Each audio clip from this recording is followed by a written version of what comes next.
안녕하세요. 기업 금융의 이해 2 4주째 수업을 시작하도록 하겠습니다. 일단 우리가 지난 시간에 배운 내용을 이제 간단하게 복습하고 이어서 할 텐데요. 제가 이제 복습해주는 내용을 듣다가 잘 이해가 안 되는 부분 있으면은 그 앞에 수업을 들으세요. 그 유튜브 채널에다 올라와 있으니까 그 전주 수업을 이제 다시 들어서 이해하시기 바랍니다. 제가 이제 복습할 때는 그렇게 길게 자세하게 하진 않을 테니까 중요한 요점만 설명하고 넘어갈 테니까 요점을 듣다가 그 잘 이해가 안 된다 그럼 지난번 수업을 듣고 다시 공부하시면 됩니다. 복습하시면 되겠어요. 자, 우리 지난 시간에 뭘 배웠냐면 말코비츠의 포트폴리오 티어리에 대해서 배웠습니다. 이제 그거를 배우느라 거의 이제 2시간 넘게 설명을 했었는데 이제 그 내용을 한 10분 안에 짧게 설명하고 그리고 이제 오늘 이제 또 다른 중요한 내용에 대해서 배울게요. 그래서 맨 처음에 이제 그래프 히스토그램을 보고 이제 시작을 했었죠. 어떤 IBM이라는 회사에 20년 동안의 일별 수익률 데이터를 가지고 이제 히스토그램을 그려봤더니 이렇게 정규 분포와 비슷한 모양이 되더라. 이렇게 올라갔다 내려가는 이런 가운데를 중심으로 양 옆으로는 빈도수가 점점 줄어드는 이런 모양이 되더라. 그래서 이제 다른 주식이라든지 다른 뭐 포트폴리오라든지 이제 구성을 해서 이렇게 수익률 데이터를 가지고 그 수익률 데이터를 가지고 히스토그램을 그려봤더니 대체로 이런 그림이 많이 나오더라는 거예요. 대부분은 다 이렇게 그림이 나오더라. 그래서 우리는 이제 하나의 가정을 하게 되는데 이렇게 더 저로 저로 가정을 하게 되는데 그래서 첫 번째 가정은 주식의 수익률은 노멀 디스트리뷰션 정규 분포를 따른다라는 이제 가정을 했었고 그 다음에 이제 어떻게 보면 이제 계산을 위해서 가장 중요한 가정이었죠. 이거는 현실과 아주 동떨어진 가정은 아니라 그랬어요. 현실을 어느 정도는 잘 반영하는 가정이라고 했습니다. 정확하게 모든 주식의 그 주가 수익률의 분포가 확률 분포가 정규 분포를 반드시 따라야 하는 건 아니지만 우리가 지난 100년간의 그 과거 역사를 봤을 때 정규 분포와 비슷한 모양을 띠는 경우가 많았기 때문에 우리는 이런 가정을 하는 거예요. 현실을 뭐 현실에 어긋나는 가정이 아니다라고 할 수가 있겠습니다. 현실을 어느 정도는 잘 반영하는 가정이라고 할 수가 있겠고 그 다음에 그 모든 투자자들은 이제 이성적이고 위험 회피적이다. 이성적이라는 것은 동일한 위험 수준에서는 수익률이 높은 걸 더 선호한다는 뜻이고 위험 회피적이다라는 것은 동일한 수익률이 주어질 때에는 그 중에서 위험을 낮은 걸 더 선호하는 이제 그 선호한다라고 이제 가정하자는 거죠. 이제 많은 투자자들이 그런 성향을 보이는 것도 사실이기 때문에 이것도 현실을 뭐 100% 완벽하게 반영한다는 아니지만 어느 정도는 현실을 반영하는 가정이라고 볼 수가 있겠어요. 그리고 우리는 뭐 세금과 거래 비용이 들지 않는다. 이건 계산상의 편의를 위해서 현실을 단순화시키는 과정에서 생기는 가정이라고 했고, 다음에 모든 투자자는 돈을 빌리거나 빌려줄 수 있는데 리스크 프리 레이스로 무위험 이자율로 돈을 빌리거나 빌려줄 수 있다. 이거는 뭐 현실에서는 모든 투자자들이 이런 적용을 받지는 않는다라고 했습니다. 어쨌든 이거는 그래도 이제 우리가 무위험 자산이라는 것을 하나 추가해서 또 이제 이론을 만들기 위해서 이제 이런 내용을 삽입했었죠. 그래서 마코이스의 티어리 결론이 있는데 마코이스의 티어리에서 그 설명하는 가장 중요한 내용은 분산 투자의 중요성이에요. 분산 투자를 하면 위험을 줄일 수 있다. 그게 사실 제일 중요한 내용이고 우리가 그 뒤에 이어서 계속 이론을 발전시켜 나가면서 뭐 그래프도 그리고 뭐 그렇게 설명을 쭉 해 나가지만 사실 이 이론에서 가장 중요한 부분은 분산 투자를 했을 때 위험을 줄일 수 있다. 이제 그게 사실은 제일 중요한 내용입니다. 그래서 컴바이닝 스탁스 해서 그 주식을 결합해서 포트폴리오를 만들면 표준 편차, 즉 위험을 나타내는 지표죠. 표준 편차를 줄일 수 있는데 단순히 그 가중 평균을 해서 구하는 값보다 더 낮출 수 있다. 그게 가능해지는 이유는 상관 계수라는 게 있어서 이제 가능하다라는 거였고 이제 지난 시간에 다 배운 내용이었죠. 그래서 우리는 efficient portfolio라는 것을 구성해 볼 수 있다 그랬어요. 시장 안에 다양한 주식들이 있다 그러면 그 주식들을 결합해서 동일한 위험을 동일한 위험을 주는 여러 포트폴리오 중에 가장 수익률이 높은 포트폴리오, 그리고 동일한 수익률을 주는 포트폴리오 중에서 가장 위험이 낮은 포트폴리오들만을 모아서 efficient 포트폴리오라는 것을 구성해 볼 수 있다 그랬습니다. 그래서 그 과정을 보여주는데 우리는 월마트와 IBM 두 회사의 주식을 가지고 예를 들어서 설명을 했어요. 그래서 두 회사의 그 기대 수익, 평균 수익률이 여기 나와 있고, 그 다음에 표준 편차가 이렇게 나와 있어요. 이거는 두 주식이 가진 성격이라 그랬죠. 그 각자 주식의 특성인 것이고, 이건 우리가 어떻게 바꿀 수 없는 부분이에요. 그 주식이 가지고 있는 고유의 특성이에요. 그 다음에 두 주식 사이의 상관계수가 0.4. 이것도 그 두 주식이 가지고 있는 특성이라고 할 수가 있겠죠. 우리가 어떻게 해볼 수 없는, 우리가 바꿀 수 없는 부분이에요. 다만 여기 퍼센티지 오브 포트폴리오, 이거는 가중치죠. 내가 월마트와 IBM 주식에 몇 대 몇으로 투자할 거냐. 내 돈 100만 원을 뭐 600만 원 대 400만 원, 뭐 60만 원 대 40만 원 이런 식으로 몇 대 몇으로 투자할 거냐. 가중치를 뜻하는데, 이거는 우리가 투자자가 결정할 수 있는, 결정해야 하는 부분이에요. 투자자가 6대 4, 60, 40으로 할 수도 있고, 아니면은 뭐 75%, 25% 이렇게 할 수도 있는 거고, 그 가중치는 투자자가 정할 수 있는, 바꿀 수 있는 부분이다라고 했습니다. 그래서 이렇게 이런 두 주식이 평균과 표준 편차가 있으면 우리는 이제 그걸 활용해서 그 포트폴리오의 기대 수익률, 평균 수익률과 포트폴리오의 표준 편차를 계산할 수 있다 그랬고, 이제 이런 식에 의해서 계산이 된다라고 했습니다. 그래서 이런 식을 가지고 계산해 봤더니 월마트와 IBM 주식이 각각 이 위치에 있다면 IBM에 40%, 월마트 60% 투자했을 때 그 포트폴리오의 궤적은 여기에 나타난다. 이 별표 지점에서 나타난다. 만약에 표준 편차가 가중 평균으로 계산이 되는 거였다면, 그러면 이 둘 직선으로 이었을 때 그 4대 6으로 내분되는 이쯤에서 그 지점이 나와, 그 포트폴리오의 표준 편차와 기대 수익률이 계산되어야 하는데, 그렇게 되지 않고 표준 편차 계산은 가중 평균이 아니라 약간 복잡한 식, 이 식을 따라서 계산을 해야 되기 때문에 가중 평균보다 더 작은 값이 나올 수밖에 없다고 했어요. 그래서 IBM과 월마트 주식을 4대 6으로, 6대 4? 월마트에 6, IBM에 4 이렇게 투자했더니 이 지점이었고, 이 가중치를 좀 바꿔서 7대 3으로도 해보고 8대 2로도 해보고 또 뭐 5대 5, 뭐 2대 8 이런 식으로 여러 가지 가중치를 다르게 해서 그 포트폴리오가 어디 있나 점들을 다 그려봤더니 이 파란 선상에 점들이 나타났다. 그래서 그 점들을 다 모았더니 그게 이 파란 선이 되었다라는 거였습니다. 그리고 제가 지난 시간에 하나 설명 안 했던 부분이 하나 있는 것 같은데, 뭐였냐면, 했는지 안 했는지 잘 기억이 안 나는데 이거 안 했던 것 같아요. 상관계수에 대해서 제가 설명을 좀 하다 말았던 것 같은데, 상관계수라는 것은 이제 우리가 로라고 쓴다 그랬죠. 상관계수,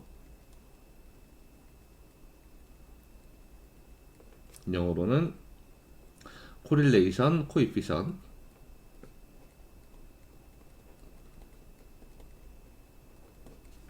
네, 그래서 상관계수라는 값은 마이너스 1에서 플러스 1 사이에 있는 값이라 그랬고, 그거는 이야기했었죠. 마이너스 1이다. 상관계수는 무조건 둘 사이의 상관관계를 의미하는 거예요. 우리가 세 개를 놓고 이 세 개 사이의 상관계수 이런 얘기는 쓰지 않아요. 그런 건 없는 것이고, 상관계수로는 무조건 두 개 사이의 상관계수. 둘이 같이 가냐 반대로 가냐 이거예요. 마이너스 1이면은 반대로 가는 거, 플러스 1이면 둘이 같이 가는 거라고 했습니다. 완벽하게 같은 방향으로 간다? 그럼 플러스 1. 완벽하게 반대 방향으로 간다? 그러면 마이너스 1이라고 했어요. 마이너스 1이라고 했어요.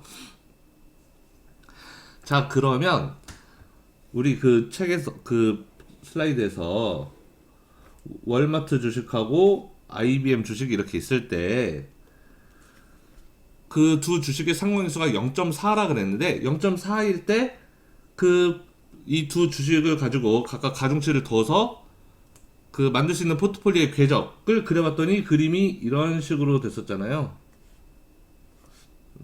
잘 그릴 거야. 네, 뭐 이런 식으로 됐다고 칩시다. 예, 0.4일 때 이거 썼다 치죠. 자, 상관계수에 따라서 이 그림이 어떻게 달라지냐면 지금 여기에서는 이 상관계수가 로우가 0.4였어요. 만약에 0.5다. 그럼 어떻게 될 것 같아요? 상관계수가 0.5. 상관계수가 더 높다. 그러면 더 안쪽으로 합니다. 이렇게. 또 이렇게. 만약에 0.5였다면 이렇게 됐을 거예요. 0.6이다. 그럼 더 안쪽으로 이렇게. 그래서 만약에 상관계수가 1이다.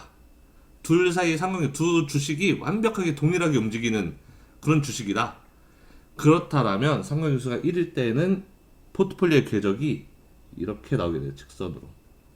로우가 1이면 상관계수가 1이면 이 두 직선상의 직선 위에서 포트폴리오의 그 포트폴리오의 궤적이 나타난다는 거죠. 우리 생각해 보면 그 포트폴리오의 표준 편차 계산 어떻게 했었어요? 포트폴리오의 표준 편차는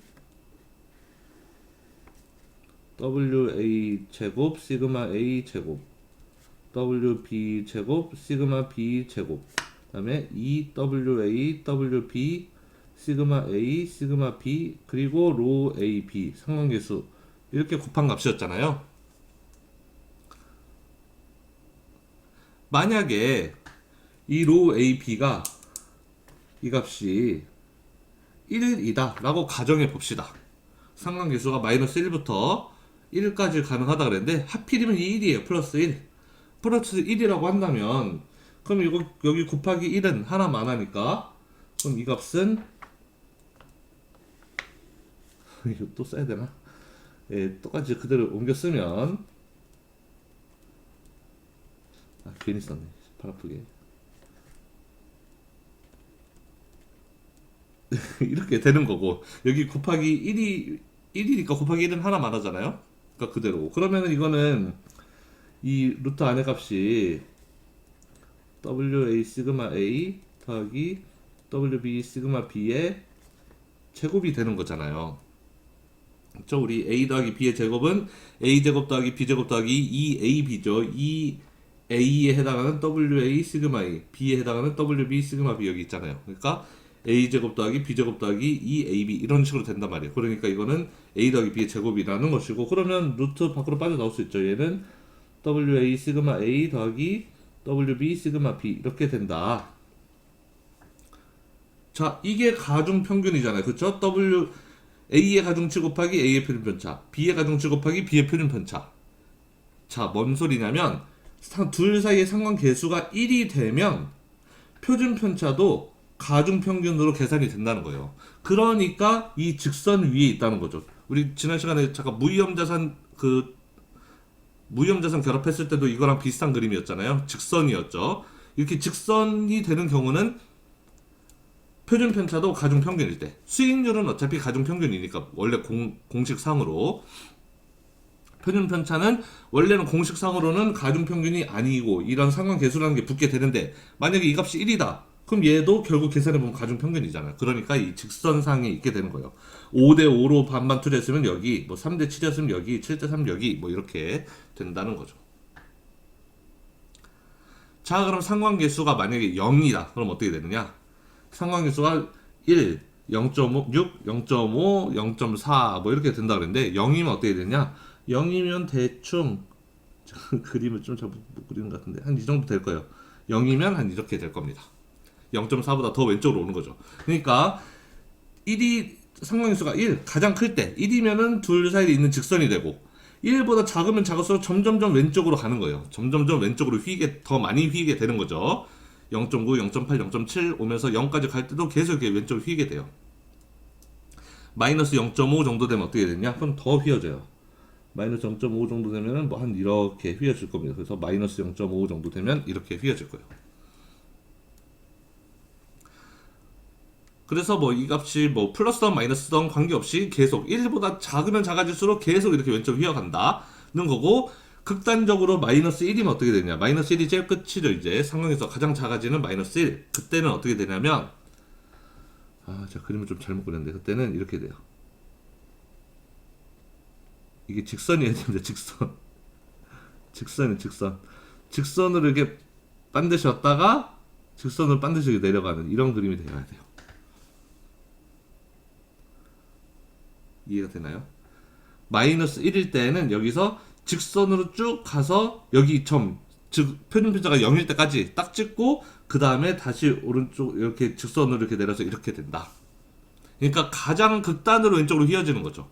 1 상관계수가 1일 때는 이 둘이 있는 직선, 그 다음에 0.9, 0.8, 0.7, 0.6 이렇게 점점점 왼쪽으로 0.5, 0.4 점점 왼쪽으로 가는데 그래서 0, 마이너스 0.1, 마이너스 0.2 더 왼쪽으로 가다가 극단적으로 마이너스 1까지 갔다? 그러면 이게 직선으로 아예 곡선이 아니라 직선으로 반드셔서 여기 딱 찍고 그 다음에 반드시 가서 이렇게 여기까지 가는 이렇게 돼요.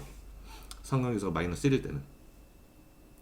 자, 두 주식이 실제 시장에서 상관계수가 마이너스 1인 두 주식은 찾을 수가 없을 거예요. 당연히 찾을 수가 없을 거고 마이너스 1에 가까운 것도 사실은 찾기가 어렵습니다. 대부분의 주식들은 그 두 주식을 랜덤으로 뽑았을 때 상관계수가 플러스의 가능성이 높지 이렇게 마이너스가 나오는 경우는 많지 않고 극단적으로 마이너스 1까지 가는 경우는 현실에서는 존재가 거의 불가능하다라고 할 수 있겠어요. 하지만 뭐 이론적으로 가능하다면 그러면 어쨌든 상황에서 마이너스 1인 경우에는 표준 편차를 포트폴리오 표준 편차를 빵으로도 만들 수 있다. 즉 무위험 자산을 하나 만들어낼 수도 있다라는 거예요. 내가 결합을 어떻게 했느냐에 따라서.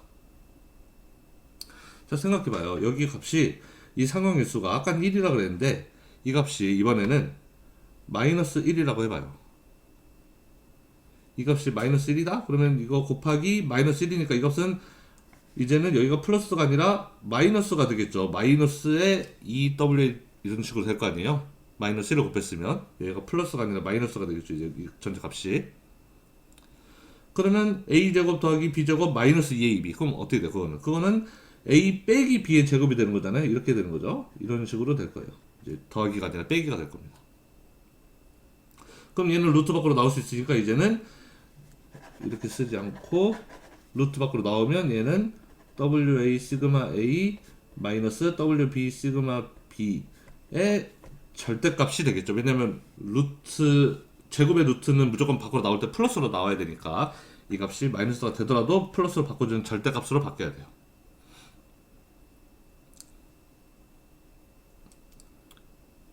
자, 이렇게 바뀌게 되고 그러니까 그 포트폴리오의 그 표준 편차는 지금 상관계수가 마이너스 1인 경우만 하고 있는 거예요. 이 파란색 선, 이 직선으로 이렇게 갔다 이렇게 오는 경우만.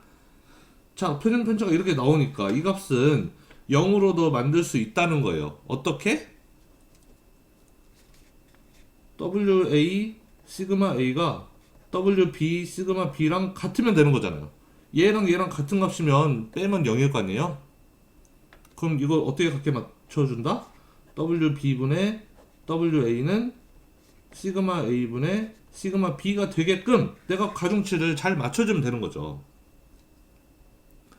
예를 들어서 시그마 A가 30이고 시그마 B가 20이다. 그럼 내가 가중치를 A 대 B를 2 대 3으로 맞춰주면 되는 거예요. 즉 40% 60% 투자하면 되죠. 그럼 3분의 2, 30분의 20 이렇게 되니까 같아지는 거잖아요. 그러면은 나는 표준 편차를 빵으로도 만들 수 있다라는 거예요. 즉 어떤 두 자산이 서로의 상관계수가 마이너스 1이면 우리는 무위험한 자산, 표준 편차가 0인 그런 포트폴리오도 만들 수 있다. 현실적으로는 그렇게 두 자산 사이 상관계수가 마이너스 1인 그런 경우를 발견할 수가 없겠지만 사실상 하지만 이론적으로는 가능하다. 뭐 이런 거를 얘기해 볼 수 있겠네요.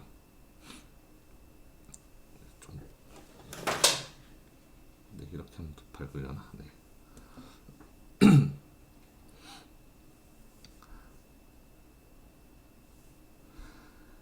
그래서 이 설명을 지난 시간 안 한 것 같아서 한번 해봤고, 자 어쨌든 IBM과 월마트 주식을 가지고 이렇게 그림을 그려봤더니 이런 궤적이 나오더라. 포트폴리오를 만들 수 있는 포트폴리오는 무수히 수만 개, 수억 개 많이 있고요. 왜냐하면 가중치를 내가 아주 여러 종류로 다르게 할 수 있으니까요. 그래서 이 선상에 있는 모든 포트폴리오를 다 만들 수 있다.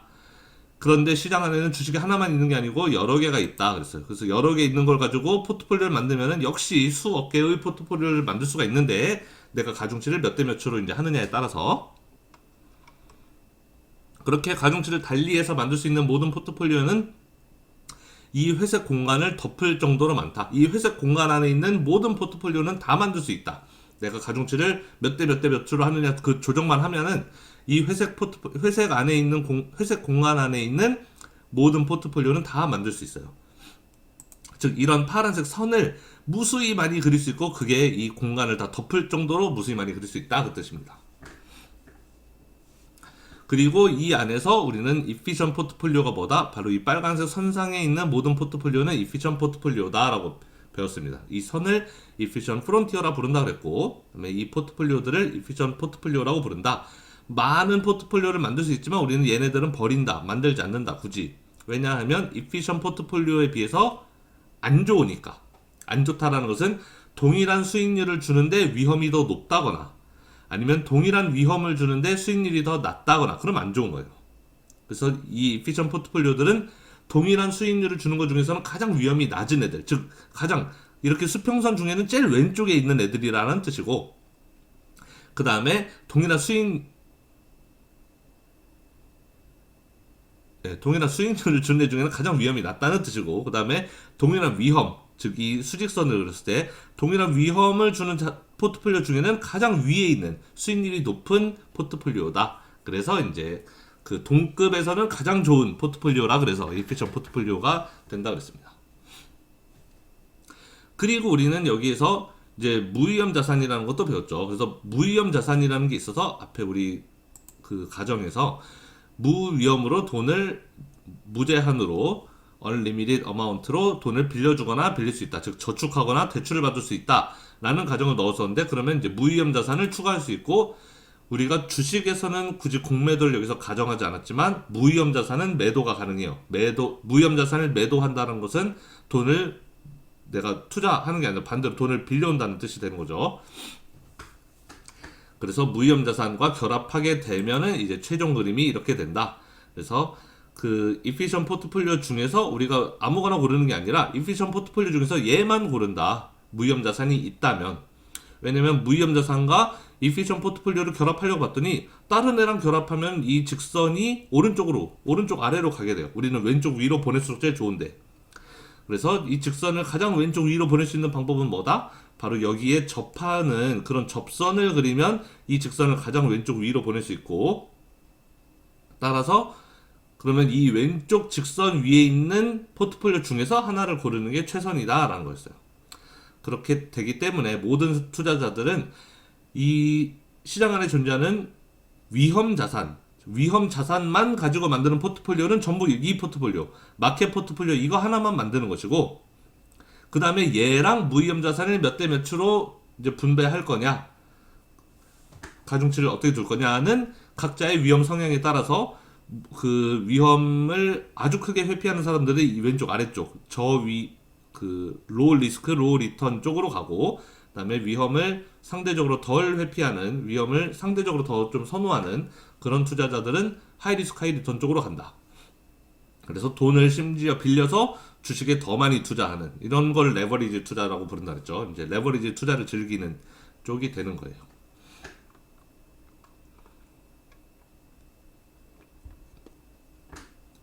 여기까지가 우리가 지난 시간에 배운 내용이었고, 혹시 이해가 안 되는 부분이 있으면은 지난 시간 그 유튜브를 다시 한번 보면서 복습하시면 되겠습니다. 자, 이 뒤에도 계속 배울 건데 우리는 일단 책으로 넘어간 다음에 다시 여기로 돌아올게요. 자, 그래서 제가 11장 그 강의 노트를 올렸는데, 이제 이 11장 강의 노트를 여러분 한번 열어주시기 바랍니다. 11장 리스크 앤 리턴이라고 이제 책에 써 있는데요. 자, 우리가 여기서 배우게 될 중요한 내용은, 우리가 앞에서 배웠던 내용을 살짝 복습하는 부분도 있는데, 그다음에 우리가 여기서 배우는 가장 중요한 것은 바로 이 체계적 위험의 원리, 이 부분이 이제 가장 중요한 거예요.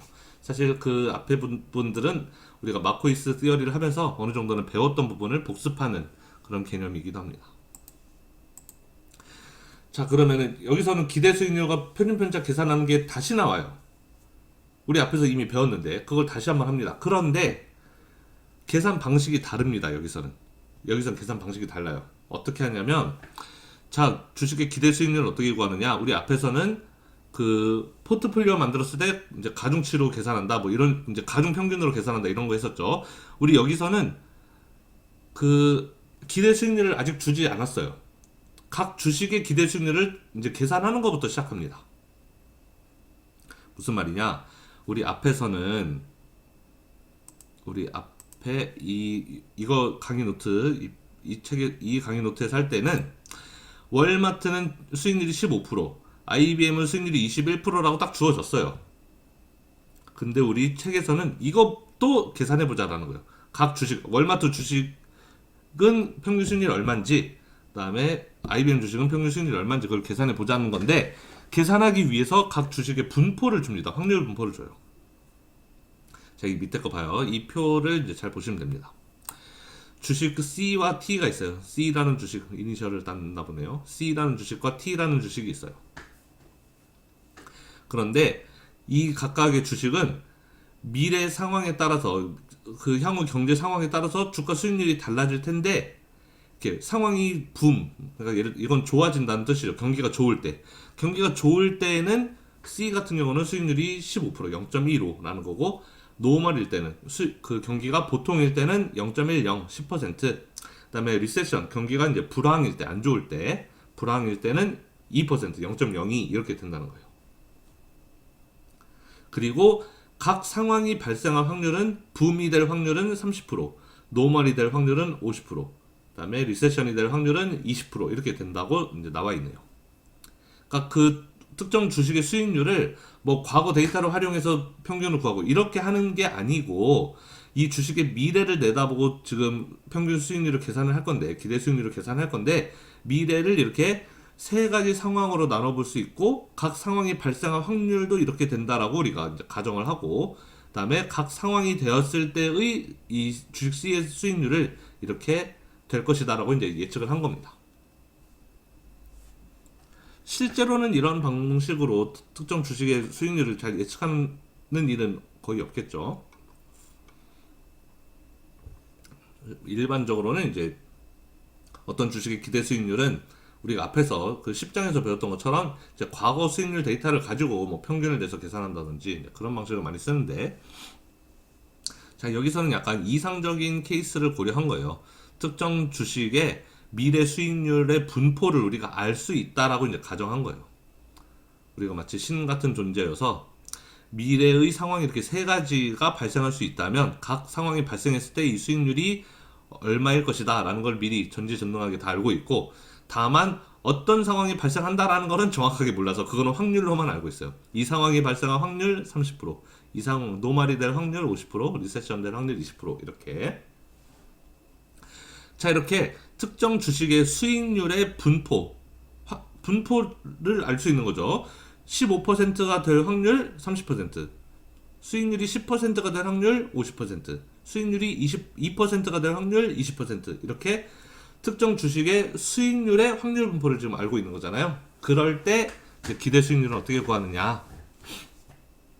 여기 이렇게 구한다. 기대 수익률은 여기서 말하는 I는 이 스테이트를 의미해요. I는 특정 상황을 의미합니다.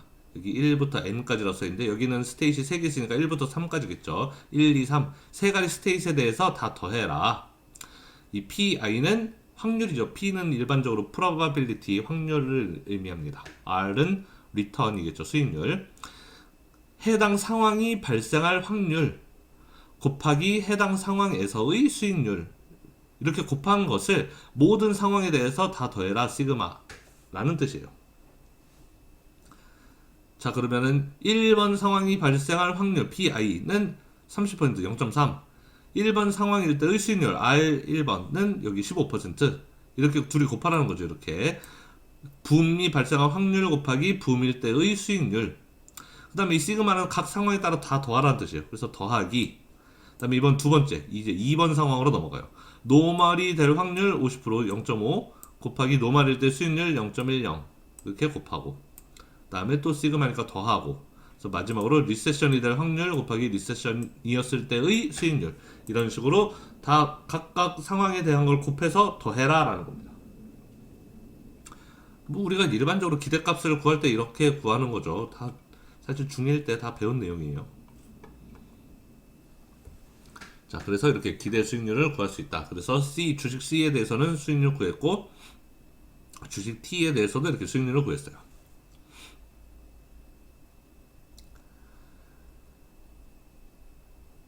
자, 그 다음에 넘어가서 이번에는 그 똑같은 주식이에요. 그 주식의 수익률 똑같고 그 분포가 똑같죠. 여기 각 상황에서의 이 확률도 다 똑같습니다. 다 똑같은 표를 가지고 이번에는 분산과 표준 편차를 계산해 볼 거예요.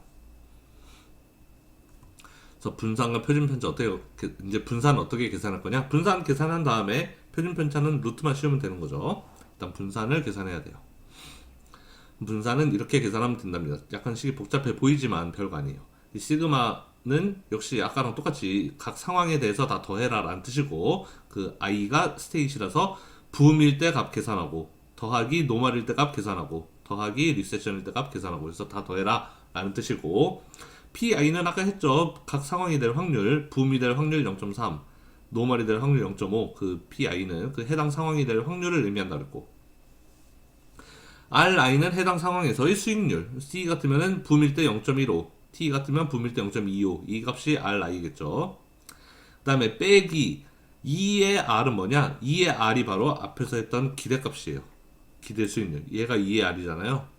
그러니까 그 주식의 기대 수익률 평균값을 빼라는 거예요. 아까 구했던 그 기대 수익률 평균값을 빼라라는 겁니다. 그래서 그거를 제곱해서 확률 곱한 거를 다 더해라라는 거죠. 그래서 하나씩 해보면은, 자, 붐일 때 i가 1, 2, 3 이제 세 가지 있다 그랬죠. 우리는 스테이지 3개 있는데 그 중에 첫 번째 거부터 해봐요. 붐, 그러니까 1일 때, 붐일 때.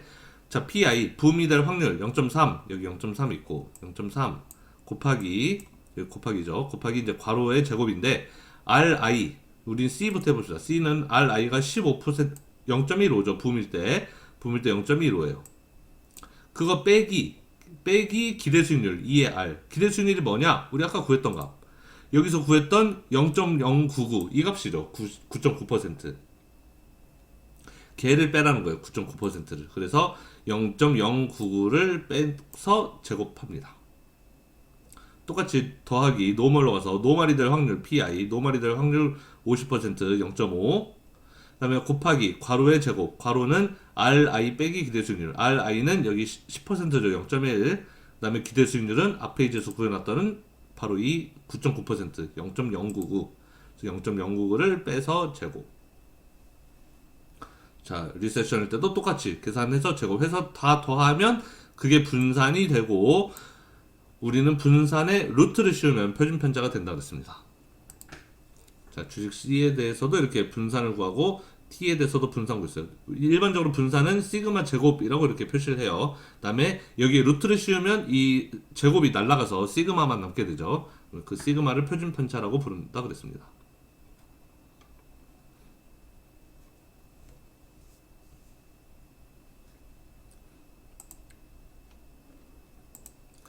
자, 그럼 이거 한번 해볼까요? 그 다양한 경제 상황에 따른 ABC라는 주식이 있는데, ABC라는 주식인데 이 회사의 그 예측 수익률 자료가 나와 있어요. 이제 미래 상황을 네 가지로 예견했네요. 붐, 노멀, 슬로우다운, 리세션 이렇게 네 개로 구분했고, 각 상황이 될 확률 이렇게 나와 있죠. 각 상황이 될 확률 다 합치면 무조건 1이어야 되겠죠. 이거 이외에 다른 상황은 없어야 되니까요. 무조건 이거 네 개 중에 하나 발생해야 되니까 확률을 다 합치면 1이 되어야 돼요. 앞에서도 마찬가지고요. 이거 세 개 다 합치면 1이 되어야 되겠죠. 이 세 가지 말고 다른 상황은 발생할 수가 없는 거니까요. 그래서 이제 각 상황일 때 수익률도 이렇게 분포가 있습니다. 그러면 이제 이걸로 기대 수익률, 분산 표준 편차 이제 구해 보면 되겠죠.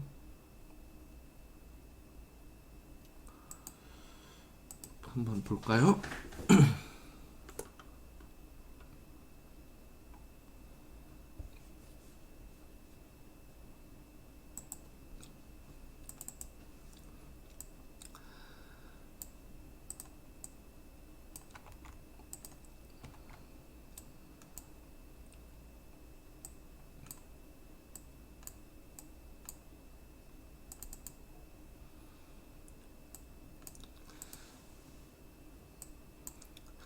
자, 그럼 기대 수익률부터 구해 보겠습니다. 기대 수익률.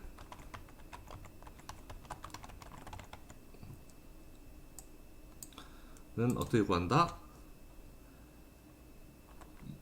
얘 곱하기 얘.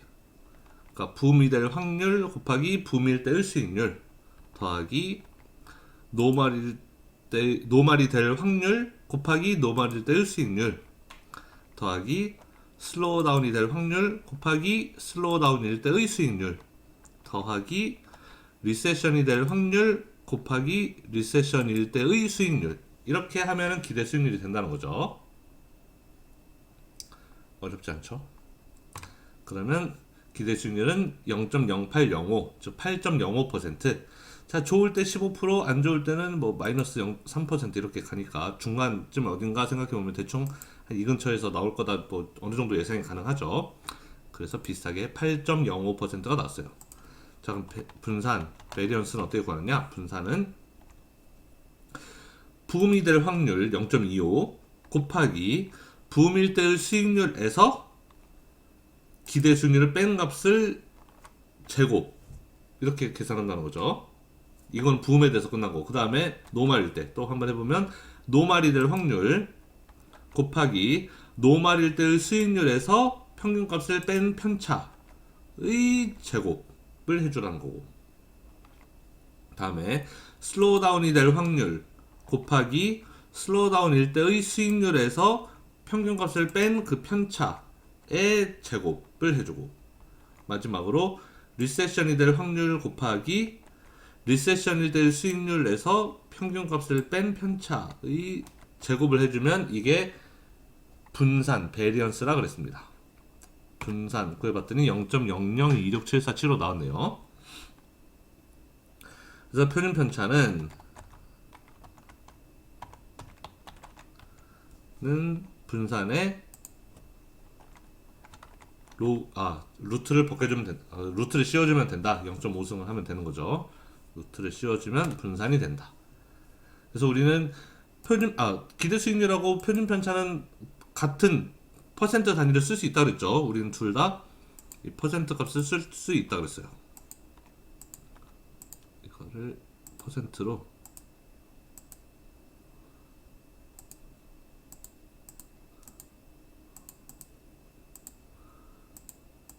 네, 이렇게 표시할 수 있는 거죠. 0.085는 8.05%, 0.0517은 5.17%라고 이렇게 쓸 수가 있는 겁니다. 하지만 이 분산 값은 얘는 0.26% 이런 식으로 쓰지 않는다. 왜냐하면 단위가 달라지기 때문에 퍼센트라는 말을 쓰지 않는다 그랬습니다.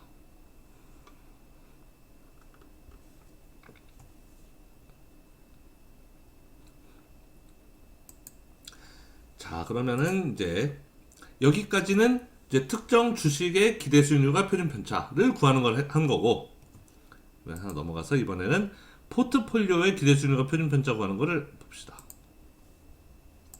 자, 그럼 포트폴리오라는 건 뭐냐? 우리 다 배웠죠. 앞에서 투자자가 보유한 주식과 채권 같은 자산의 그룹. 우리가 투자를 할 때 한 자산에만 투자하는 게 아니라 여러 자산에 나누어서 분산 투자를 하는데 그 그룹, 내가 투자한 모든 자산들의 그룹이 포트폴리오다. 그래서 포트폴리오 안에서는 각 자산에 대한 가중치가 있어야 돼요. 내가 A 자산의 20%, B 자산의 30%, 뭐 C 자산의 50% 이렇게 분산해서 투자를 할 거 아니에요? 그러면은 내가 전체 투자한 돈 대비 특정 자산에 얼마를 투자했는지 그게 가중치가 된다 그랬습니다. 특정 자산이 포트폴리오의 총 가치에서 차지하는 비중을 우리는 포트폴리오의 웨이트, 가중치라고 불러요.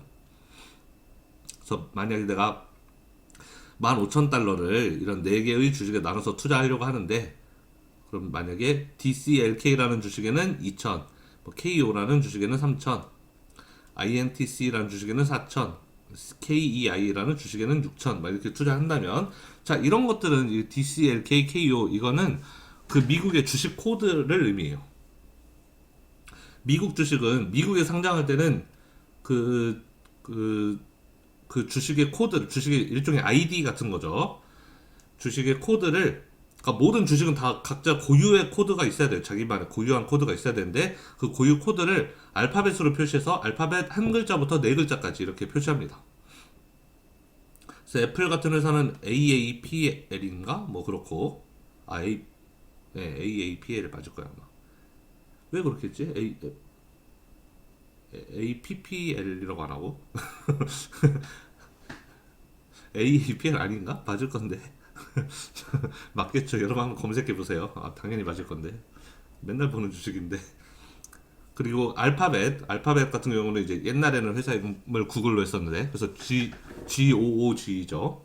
그리고 옛날 회사 같은 경우는 이제 좀 큰 회사들은 이제 남들이 쓰기 전에 이제 한 자리 알파벳으로 선점하는 경우도 있어가지고, 뭐 그 자동차 회사 포드 같은 경우는 그냥 F 딱 한 글자예요. 그래서 뭐 좀 오래된 회사는 한 글자 혹은 두 글자, 좀 늦게 나온 회사들은 뭐 네 글자. 이번에 쿠팡도 이제 뉴욕 증권거래소에 상장을 했죠. 쿠팡도 뭐 CPNG 아마 이럴 것 같은데, 그런 식으로 알파벳 이렇게 네 글자까지 해서 이제 자기 코드를 만듭니다. 한국 주식은 상장할 때 그 숫자로 이제 그 코드를 매겨요. 우리나라 주식은 이제 이렇게 알파벳 이런 걸로 쓰지 않고 숫자 코드로 매기는데, 상장 주식은 항상 끝자리가 0이고 상장 주식은 끝에가 0, 그래서 6자리까지 아마 있을 거예요. 제가 알기로 삼성전자는 5930이고, 뭔 소리냐면 네이버 들어볼까요? 네이버 증권 들어가면 국내 증시 뭐 삼성전자 볼까요? 삼성전자 보면은 5930이라고 했죠. 여기 보면은 005930 글자 보이나요? 이 글자. 여기 005930 이게 우리나라 주식 코드예요. 그래서 삼성전자 5930번이고, 이제 이 끝에는 이 마지막 끝자리는 다 0번으로 통일입니다. 상장된 주식은. 이제 비상장 회사들은 이제 그 물론 이제 거래소에서 코드를 주는 건 아니지만 어쨌든 상장 회사들은, 상장된 회사들은 다 끝에가 0이에요. 그래서 10, 20, 30 이렇게 나가요. 옛날에 제 기억에는 우리나라 그 10번, 그러니까 가장 1번 주식이죠. 어떻게 보면은 그 000010인 주식은 국민은행이었는데, 지금은 이제 국민은행이라는 주식이 없죠. 이제 은행들이 전부 다 지주 회사로 이제 그 바꾸면서, 지배 구조를 바꾸면서 이제 지주 회사가 상장이 됐기 때문에 은행은 사라지고 이제 새로운 KB금융지주가 상장을 했기 때문에 KB금융지주는 이제 다른 코드를 가지고 있을 거예요. 그래서 000010은 지금 현재로는 상장이 폐지된 옛날 국민은행이고, 000020은 기억이 안 나네요. 하여튼 아는 회사인데 잘 기억이 안 나네. 근데 하여튼 그런 식으로, 그래서 지금 나오는 회사들은 다 앞에 뭐 1, 뭐 이런 식으로, 이제 삼성전자도 꽤 옛날 회사니까 앞에가 00으로 시작한 거죠. 이제 시간이 좀 지나면 이제 여기가 이제 이 두 번째 자리에도 0이 아닌 다른 숫자가 오기도 하고, 지금은 이 첫 번째 자리에도 이제 1도 오고 막 그렇습니다. 그래서 우리나라는 주식 코드를 이렇게 숫자 6자리로 표현한다. 맨 끝에는 0이다. 미국은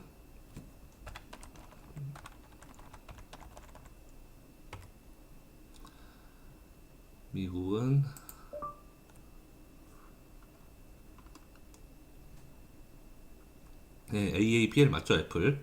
희한하네요. 애플은 A가 한 개인데 왜 주식 코드는 A가 두 개인지 모르겠지만 AAPL. 알리바바는 바바네요, 바바. 아마존은 AMZN 뭐 이런 식으로. 아, 5글자로 이렇게 펀들어서 그런 거에는. 주식은 보통 제가 4글자까지밖에 못 본 것 같은데.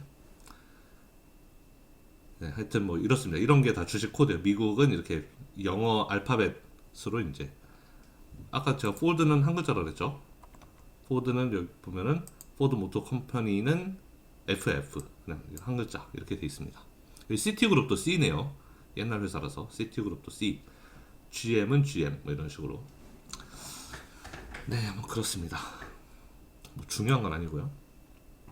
자, 그래서 이거는 이제 각 주식을 의미하는 거고, 내가 15,000달러를 각 주식에 이렇게 2,000, 3,000, 4,000, 6,000 투자했다. 그럼 가중치라는 것은 15,000 중에 2,000이니까 15,000분의 2,000 해서 13%가 이제 가중치 이렇게 된다는 거죠. 그래서 이 가중치를 다 합치면 무조건 100%가 되어야 된다. 내가 투자한 주식은 다 안에 있어야 되니까요.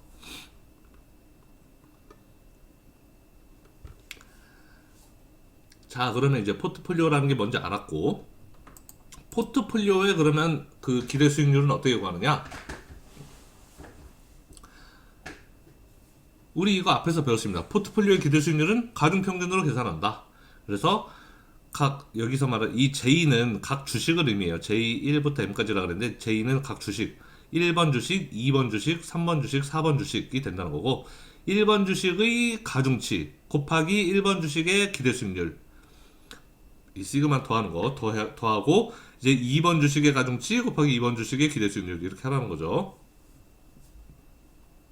그래서 내가 앞에서 이 4개의 주식에 대해서 가중치를 이렇게 둬서 투자를 했다 그랬는데 이 가중치는 내가 얼마든지 바꿀 수 있는 부분이라 그랬어요.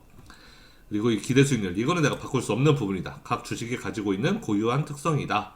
라 그랬는데 어쨌든 내가 이렇게 가중치를 둬서 분산 투자를 했다면 그 포트폴리오의 기대 수익률은 그 DCLK 주식의 가중치 곱하기 기대 수익률 그래서 그게는 둘 곱하고 KO 주식의 가중치 곱하기 기대 수익률 이렇게 해서 또 곱하고 이제 이렇게 각각을 다 곱해서 다 더하면 포트폴리오의 기대 수익률이 된다 그 뜻입니다.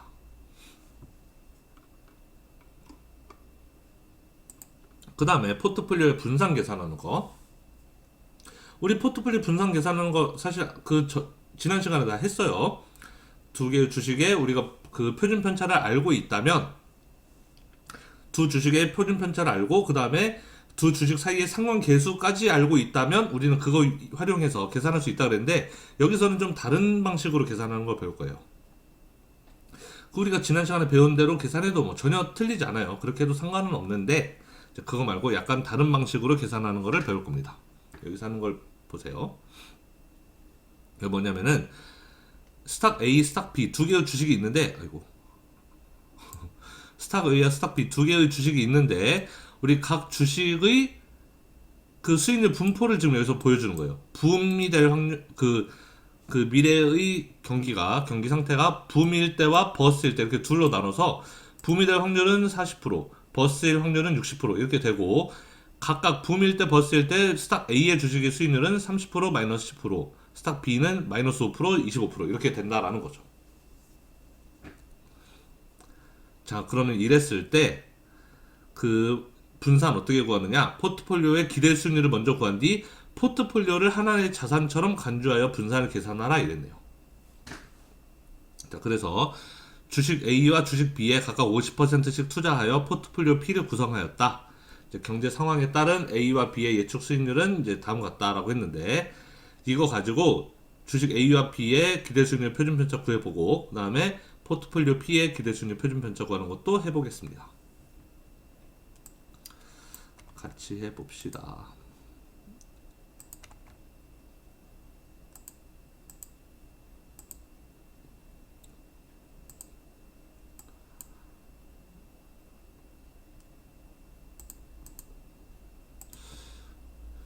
자, 그러면 일단 우리가 첫 번째 해야 될 일은 뭐냐면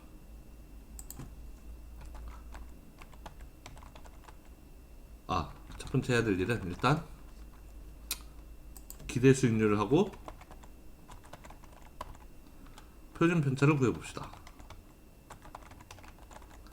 자, 그럼 기대 수익률 어떻게 구하느냐? 스탁 A, 주식 A의 기대 수익률은 붐이 될 확률 곱하기 붐일 때의 수익률 더하기 버스가 될 확률 곱하기 버스일 때의 수익률 이렇게 하면 기대 수익률이라 그랬어요. 자, 그럼 6%가 나왔네요. 30% 마이너스 10%였는데 기대 수익률은 6%. 소수점으로 쓰면 0.06%로 고치면 6%. 자, 스탁 B도 똑같이 해보죠. 붐이 될 확률 곱하기 붐일 때의 B의 수익률 더하기 버스가 될 확률 곱하기 버스일 때의 B의 수익률 이렇게 하면 스탁 B의 기대 수익률이 되겠죠. 13%라고 이렇게 나왔네요. 0.13이니까. 자, 표준 편차, 스탠다드 디비에이션 어떻게 구하느냐? 붐이 될 확률 곱하기 붐일 때의 수익률에서 평균을 뺀 편차의 제곱을 하고 그 다음에 버스가 될 확률 곱하기 버스일 때 수익률에서 평균값 기대 수익률 얘를 뺀 값을 제곱하라. 이렇게 하면은 분산이 된다 그랬습니다. 이렇게 하면 분산이 되고 여기에 루트를 씌우면 이 전체에 0.5승 이제 루트를 씌우면 표준 편차가 되겠죠. 표준 편차로 만들어 주니까 19.59% 대략 19.60%가 되네요. 반올림해서 19%가 됐어요. 자, 근데 주식 B도 똑같이 해볼까요? 자, 천천히 할 테니까 따라오세요. 부음이 될 확률 곱하기 부음일 때의 수익률에서 기대 수익률 값, 즉 평균 값을 빼요. 그거의 제곱. 이렇게 편차를 빼주는 거죠. 평균에서 얼마나 멀어져 있느냐, 그 편차 값에다 제곱을 해주는 거예요. 플러스로 만들어주기 위해서. 더하기 버스가 될 확률 곱하기 버스일 때의 수익률에서 평균값을 뺀 그 오차, 편차, 그거의 제곱을 이렇게 만들어서 플러스로 바꿔준다. 이렇게 하면 분산이고, 여기에서 이 전체에다가 루트를 씌우면, 그래서 0.5승을 해주면 그게 표준 편차가 된다 그랬습니다. 네, 14.70% 정도 되네요. 이거 다 퍼센트로 바꿔볼까요? 뭐 이렇게 써도 상관없고, 소수점으로 써도 상관없고, 퍼센트로 쓰면은 네, 대략 뭐 이런 값들이 나오게 되네요.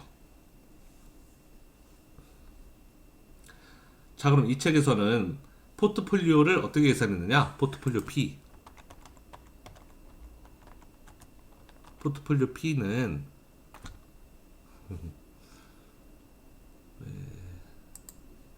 포트폴리오 P는 50%가 A이고,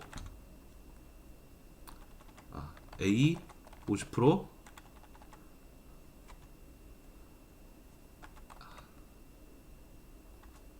50% A 더하기 50% B인 포트폴리오인 거예요. 포트폴리오 P는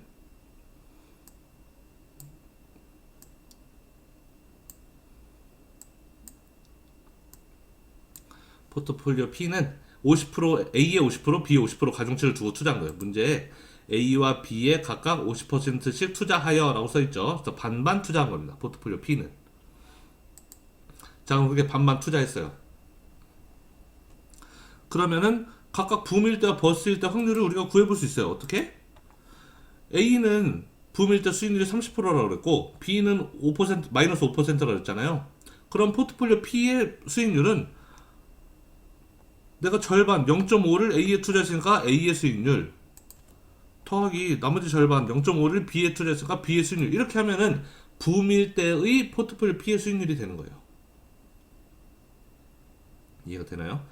지금 포트폴리오 P는 A에 50%, B에 50% 투자했잖아요. A가 30% 수익률 준다 그랬고, B는 마이너스 5% 수익률 준다 그랬고, 지금 붐일 때만 보면, 그럼 붐일 때 포트폴리오 P의 수익률은 A 절반, B 절반 이렇게 가져오면 되는 거라고요. 그래서 포트폴리오 P의 붐일 때의 수익률은 12.5%.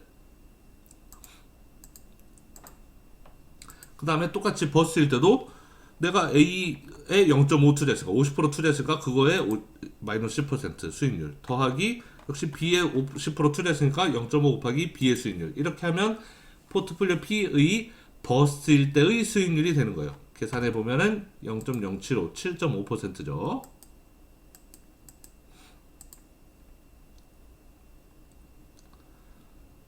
자, 그러면 이렇게 만들어 놓고, 여기 뭐냐, 포트폴리오의 기대 수익률을 먼저 구한 뒤 포트폴리오를 하나의 자산처럼 건져서 계산하라 했잖아요.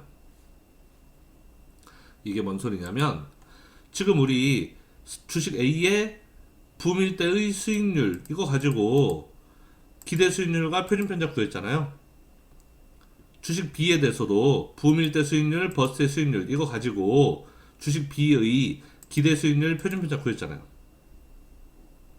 그러면 방금 포트폴리오 P의 붐일 때와 수익률, 버스의 수익률일 때를 각각 구했잖아요. 12.5, 7.5 이건 우리가 계산한 값이죠. 12.5 어떻게 나온 거냐면 0.5 곱하기 A 더하기 0.5 곱하기 B, 얘도 7.5도 마찬가지로 0.5 곱하기 A, 0.5 곱하기 B 이렇게 해서 나온 값이에요.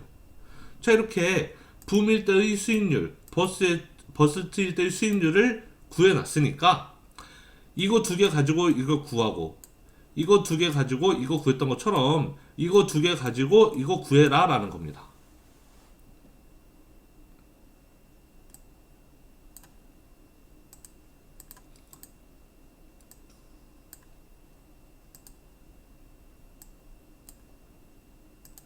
네, 그러면 계산해 보면 똑같이 계산하면 된다는 거죠. 기대 수익률을 어떻게?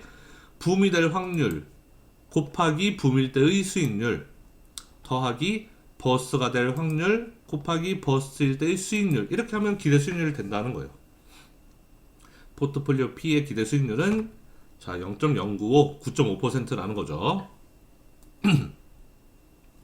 다음에 표준 편차 계산해 볼까요? 표준 편차 붐이 될 확률 곱하기 붐일 때의 수익률에서 기대 수익률, 즉 평균값을 뺀 거의 제곱, 즉 편차를 계산한 그 편차 오차의 제곱 더하기 버스가 될 확률 곱하기 버스일 때의 수익률에서 평균을 뺀 값의 제곱, 이렇게 해주면 분산, 여기에 루트를 씌워주면, 여기에 다 가로로 묶어서 루트를 씌워주면 표준 편차가 된다 그랬습니다. 그래서 계산해 보니 표준 편차가 0.02449, 그래서 2.455% 정도가 되겠네요.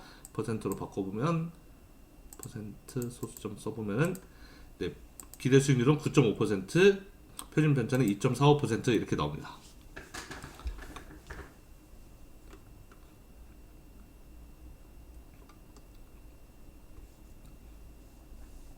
자, 이렇게 계산할 수도 있고,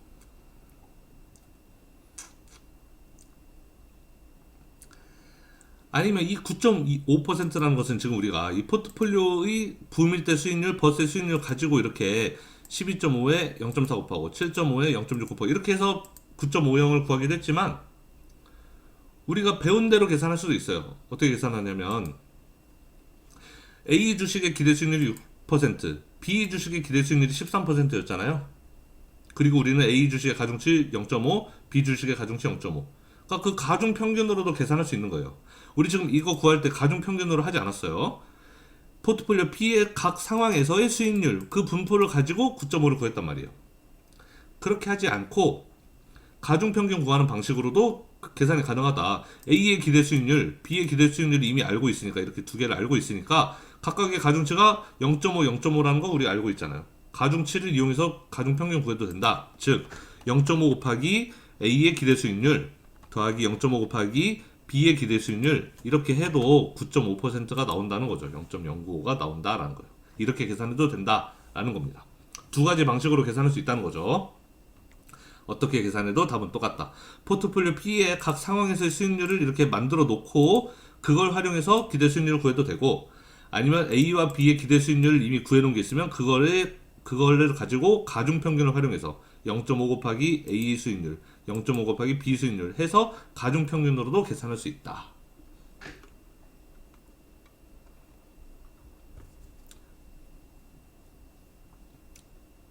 자, 표준 편차도 사실 책에서는 이렇게 구해놨지만 우리가 예전에 배운 식으로도 계산할 수 있어요. 없는 건 아니에요.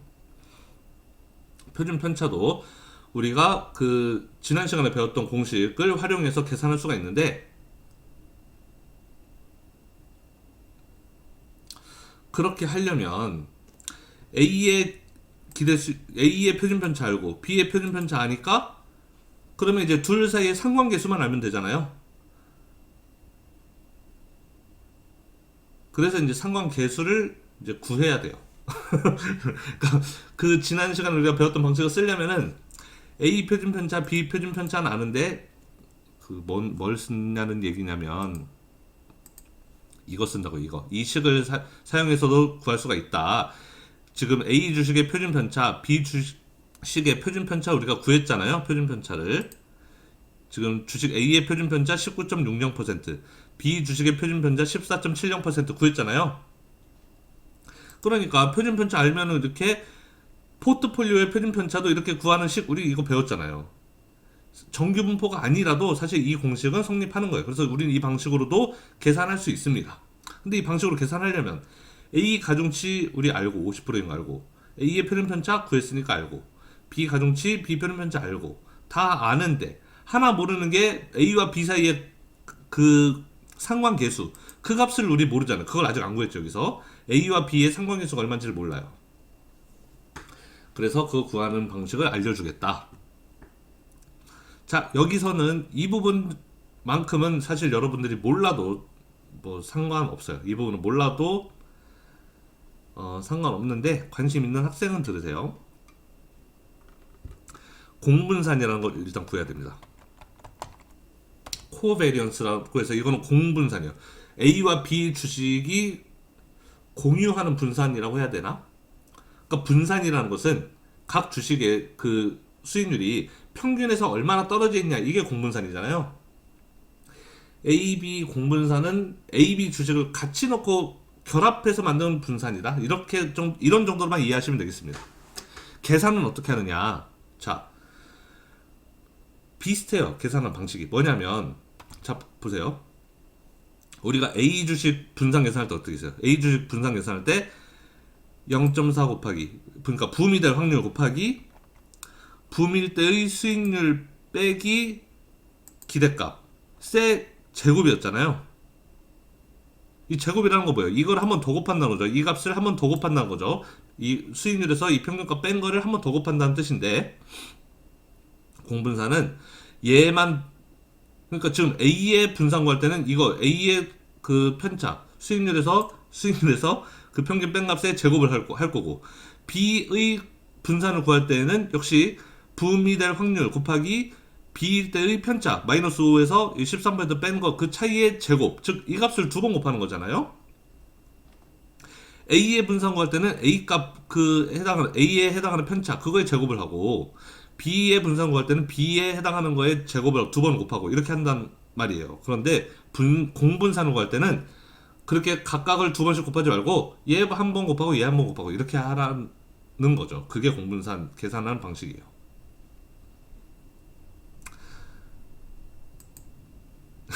제가 말이 너무 빨랐나요?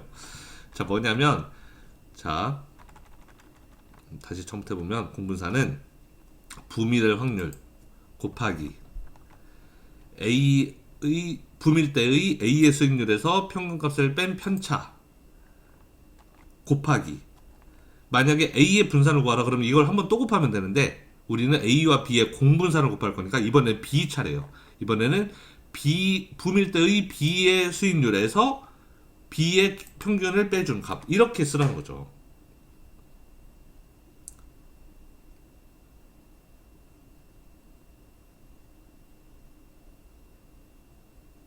그리고 이번에는 버스에 대해서 똑같이 하면 되는 거예요. 그래서 버스에 대해서 똑같이 버스가 될 확률 곱하기 버스일 때 A의 수익률에서 A의 평균치를 뺀 값, 그리고 그걸 제곱하지 말고 거기에다가 이번에는 B로 넘어서 B의 수익률, 버스일 때 B의 수익률에서 B의 평균 수익률을 뺀 값, 이렇게 계산하면 이게 공분산이 됩니다. 분산이니까 루트 씌우면 안 되죠. 표준편차 아니니까. 공표준편차 이런 말은 없어요. 공표준편차란 말 없습니다. 그냥 공분산만 있어요. 그래서 여기 루트 씌우지 말고 딱 이 값까지만 계산해요. 마이너스 0.0288 이렇게 나왔습니다. 그러면 우리가 알고 싶은 상관계수는 어떻게 구하느냐?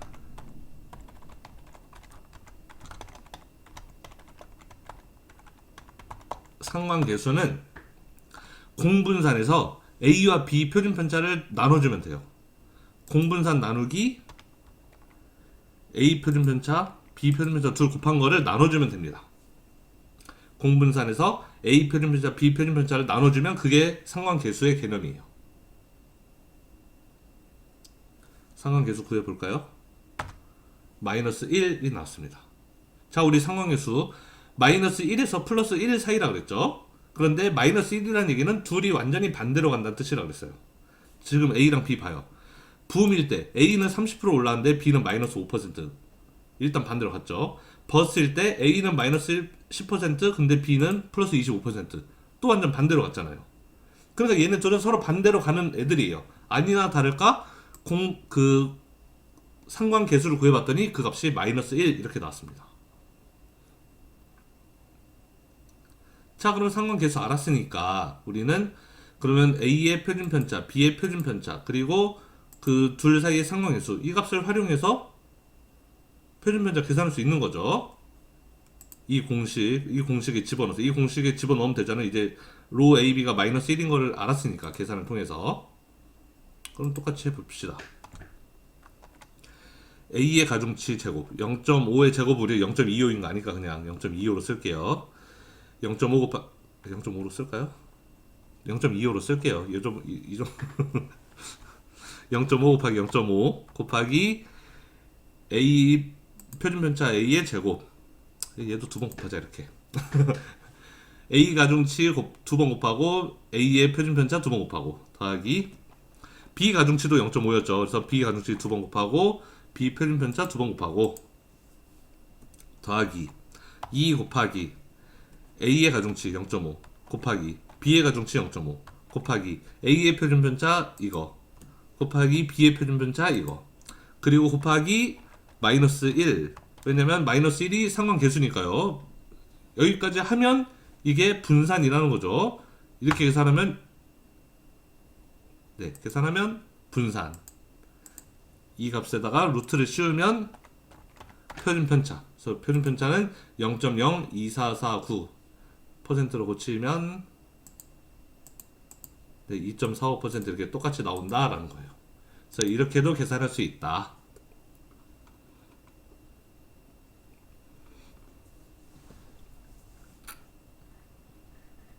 복잡한가요? 복잡하면은 이 두 번째 방식까지는 사실은 몰라도 되는데, 하지만 근데 여러분들이 이 방식까지는, 이 계산 방식까지는 몰라도 돼요. 두 번째 방식까지는. 첫 번째 방식은 당연히 알아야 되고, 그러니까 이 분포를 주어졌을 때 이 표준편차 2.45% 구하는 거, 이건 알아야 되는데, 이거를 이렇게 구하는 것까지는 여러분들이 뭐 알지 않아도 상관없다.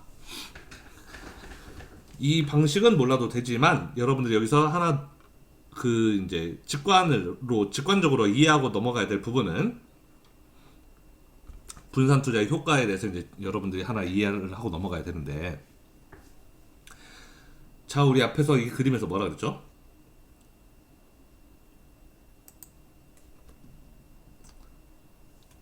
자, 분산 투자의 효과는 상관계 수가 작으면 작을수록 분산 투자의 효과가 크다 그랬어요. 지금 상관계 수가 1일 때, 플러스 1일 때는 분산 투자 효과가 없는 거죠. 이 둘 있는 직선상에서 그 포트폴리오가 나오니까요. 분산 투자의 효과는 뭐였어요? 분산 투자를 하면은, 지금 이게 가로축이 위험인데, 가로축이 표준편차고 세로축이 수익률이잖아요. 자, 분산 투자의 효과는 뭐였냐면은, 위험을 낮추는 효과가 분산 투자였단 말이에요.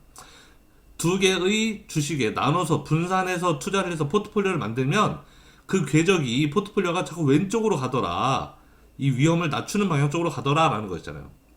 상관계수가 1인 경우에는 왼쪽으로 안 가요. 이 직선상에서 위치해 있으니까. 이 직선보다 왼쪽으로 가야 우리는 분산 투자의 효과를 보는 건데, 분산 투자의 효과가 크려면 상관계수가 작으면 작을수록 0.9, 0.8, 0.6, 0.5 이렇게 해서 0, 마이너스 0.5, 마이너스 1까지 작아지면 작을수록 계속 점점 더 왼쪽으로 온단 말이에요. 위험을 더 많이 낮출 수가 있어요. 상관계수가 낮으면 낮을수록.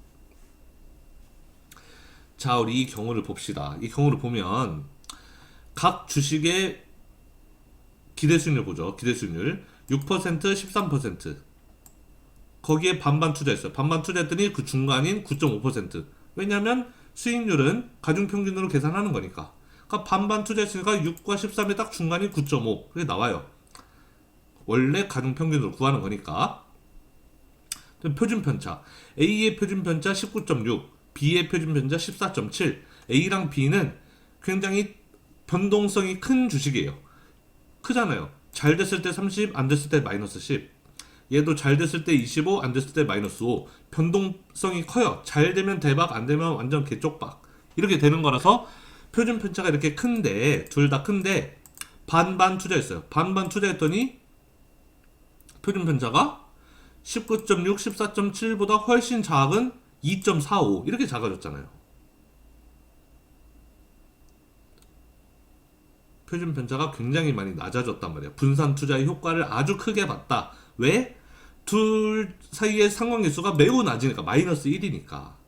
그러니까 이 왼쪽으로 아주 극단으로 가는, 마이너스 1이면 여기 0까지도 찍을 수 있다 그랬죠. 내가 가중치를 얼마를 두냐에 따라서. 그 정도로 이렇게 끝까지 가는 애였기 때문에 표준편차를 아주 많이 낮출 수가 있었다. 2.45%까지 낮출 수 있었다는 거죠. 정확하게는 가중치를 내가 잘만 조정했으면 아예 0도 만들 수가 있었겠죠. 표준편차를 내가 이 19.6, 14.7년 이거랑 비중을 이제 이거에 맞게 비중을 잘 맞췄다는 게 이제 이 비중을 맞춘다는 거죠. 시그마 A분의 시그마 B가 WB분의 WA가 되게끔 가중치를 내가 맞췄다면은 표준 편차가 0까지도 떨어졌겠지만 우리는 그렇게까지 맞추지 않았어요. 어쨌든 2.45%라는 것은 19.6, 14.7에 비하면 훨씬 낮은 값이다. 자, 우리가 상식적으로 생각해봐. 이 그림만 봐도 자, A가 오를 때 B가 떨어져요. A가 떨어질 때 B가 오르고, 그러면은 내가 A와 B의 분산 투자를 하면, 반반 나눠서 투자하면은 B가 떨어져도 A가 올라가니까 그걸 중간 정도로 메꿔주고, A가 떨어져도 B가 올라가니까 중간 정도로 메꿔주고, 즉 붐이 돼도 포트폴리오의 수익률은 12%, 버스가 돼도 수익률은 7.5%, 변동성이 굉장히 작아졌단 말이에요. 이해가 되나요? 자, A 주식에 내가 몰빵했어요. 잘 되면 30, 안 되면 마이너스 10. 그 차이가 40% 차이죠. 40% 차이요. 30과 마이너스 10의 차이니까. B에만 내가 몰빵해서 투자했어요. 안 되면 마이너스 5, 잘 되면 플러스 25. 그럼 그 차이가 30% 차이죠. 굉장히 큰 차이예요. 그런데 이렇게 A랑 B는 서로 반대로 가는 애라서 A가 오를 때 B는 떨어졌고, A가 떨어질 때 B는 오르는 주식이었어요. 거기에 내가 반반, 50, 50 이렇게 투자했더니 붐일 때 포트폴리오 피해 수익률은 12.5, 버스일 때 수익률 7.5. 얘네 둘의 편차는 5%밖에 차이가 안 나는 거예요. 얘는 편차가 40%, 얘는 편차가 30%였는데 분산 투자했더니 편차가 5%밖에 안 난다. 그러니 표준 편차가 당연히 작아질 수밖에 없는 거죠. 이해가 되나요? 그래서 두 주식의 상관계수가 낮으면 낮을수록 분산 투자의 효과가 크다. 즉 분산 투자의 효과가 크다 함은 뭘 의미하냐면 표준 편차를 각각의 표준 편차보다 훨씬 더 낮은 값으로 낮출 수가 있다라는 거죠.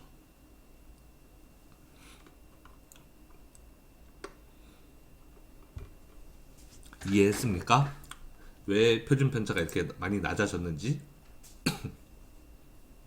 만약에 스탁 B의 주식이 마이너스 5, 25가 아니고 25 마이너스 5였다. 그럼 비슷하게 가는 거잖아요. 그럼 얘기가 완전히 다 바뀌어졌겠죠. 그렇게 한번 해볼까요?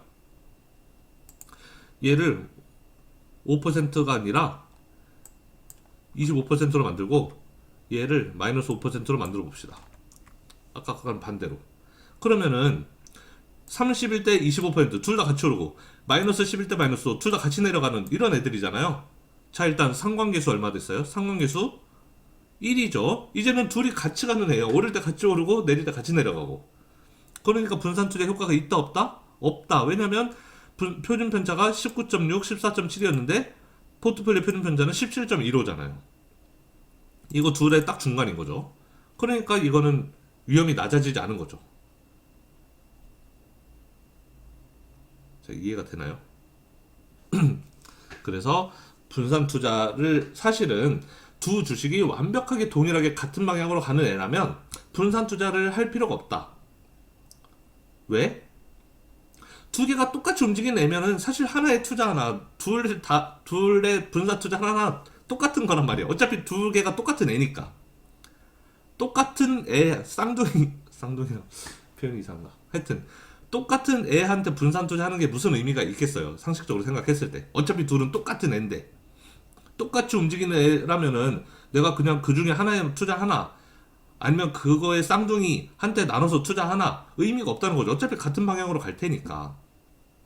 서로 반대 방향으로 가거나 아니면 서로 어쨌든 항상 같은 방향으로는 가지 않아야지만 상관계수가 1보다는 작아야지만 우리는 분산 투자의 효과를 누릴 수 있다. 위험이 더 작아지는 효과를 누릴 수 있다는 거예요. 설명이 충분했나 모르겠네요.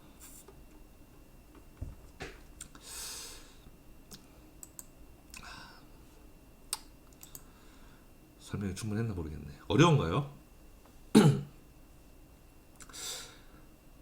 제가 가끔 이제 제 학생들을 뭐 많이 만나는 편은 아니지만 가끔 이제 만나서 물어보면 이 기업금융의 이해 2가 굉장히 어렵다고 하는 학생들이 많은데 진짜 어렵나요? 아직까지는 어려운 거 없어야 되는데 하여튼 모르는 게 있으면 질문을 하십시오. 항상. 네.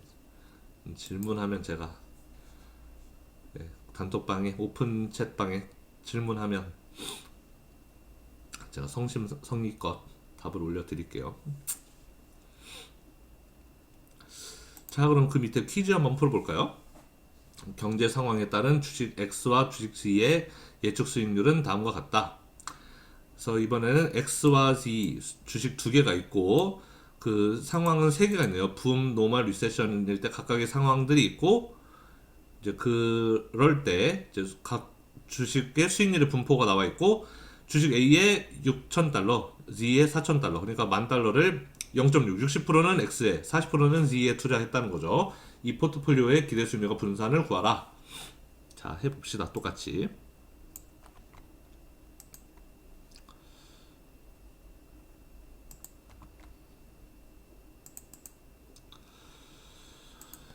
자, 그러면은 X와 Z 이렇게 있고 우리는 포트폴리오를 만들 건데 포트폴리오 P라는 애를 만들 건데 얘는 60%는 X에 투자하고 40%는 Z에 투자한 그런 포트폴리오예요. 맞죠? 60A, 40Z. 자, 그럼 일단 각 주식의 위에 써놨어요. 그거 옮겨봅시다. 각 주식의 기대 수익률과 표준 편차 구해봅시다. 주식 X의 기대 수익률. 자, 우리 이 각 상황이 될 확률도 나와 있는데 이거 다 합치면 무조건 1이어야 된다 그랬어요. 이거 세 개. 이거 세 개 합치면은 1. 아이고. 뭐야.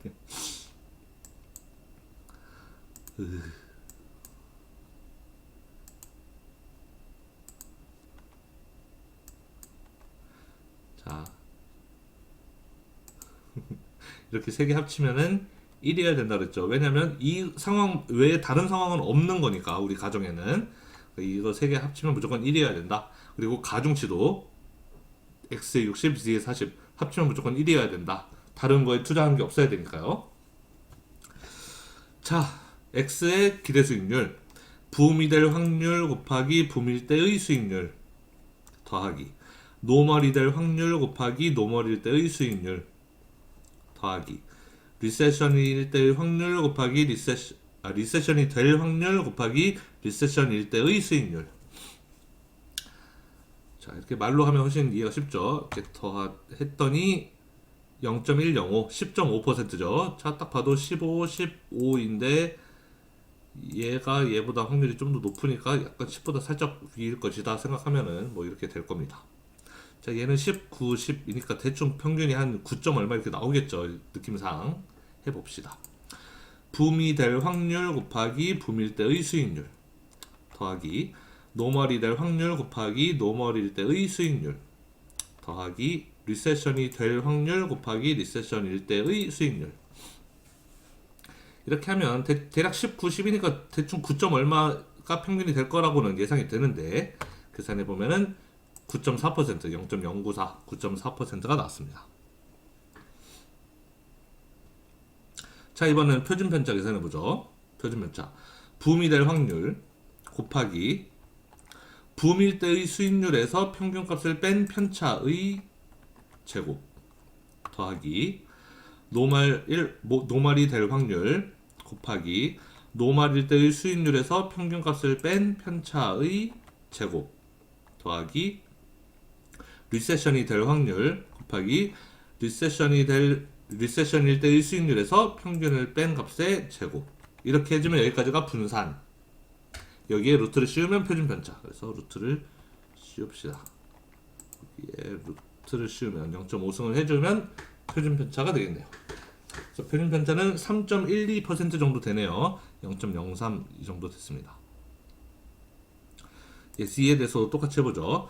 붐이 될 확률 곱하기 붐일 때의 수익률에서 표준 편차를 평균값을 뺀 값의 제곱 더하기 노멀이 될 확률 곱하기 노멀일 때의 수익률 빼기 평균값의 제곱 더하기 리세션이 될 확률 곱하기 리세션일 때의 수익률에서 평균을 뺀 값의 제곱을 하면 여기까지가 분산.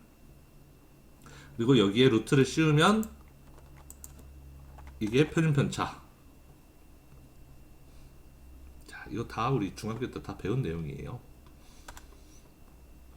자, 그러면 0.0048이니까 대충 0.48%, 0.49%, 이 정도죠.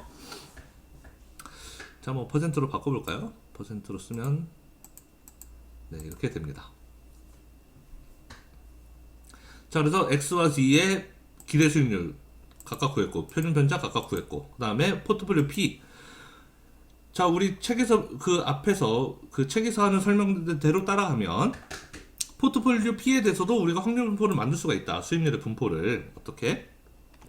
X에 60% 투자했다 그랬으니까 60% 곱하기 A의 수익률 더하기 40% 곱하기 Z의 수익률, 이렇게 하면은 부음일 때의 포트폴리오 P의 수익률을 계산할 수 있다는 거죠. 이렇게 계산하면은 0.13, 13%라는 거고, 똑같이 60% A의 60% 곱하기 X의 수익률 더하기 40%의 Z의 수익률, 이렇게 하면은 노멀일 때의 그 포트폴리오의 수익률, 똑같이 리세션도 똑같이 계산하면은 리세션일 때의 수익률, 이렇게 나오네요.